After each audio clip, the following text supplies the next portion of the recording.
శివుడు కష్టాల్లో ఉన్న వారికి ఎందుకు ఇంకా ఎక్కువ కష్టాలు పెడతారో మీకు తెలుసా?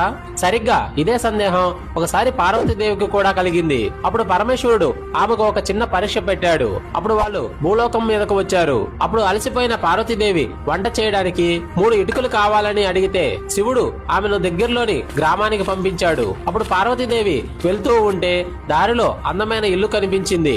కానీ ఆమె దాన్ని ముట్టుకోలేదు. కొంచెం ముందుకు వెళ్ళాక ఒక పాడుబడిన శిథిలమైన ఇల్లు కనిపించింది. వెంటనే అక్కడ నుండి 3 ఇటుకలు తీసుకొని వెనక్కి వచ్చింది. అప్పుడు పరమశివుడు నవ్వుతూ, దేవి ఆ కొత్త ఇంటి నుండి ఎందుకు తాలేదు అని అడిగాడు. అప్పుడు పార్వతీదేవి, స్వామి ఆ ఇల్లు చాలా అందంగా ఉంది, దానిని పాడు చేయడానికి నా మనసు ఒప్పలేదు.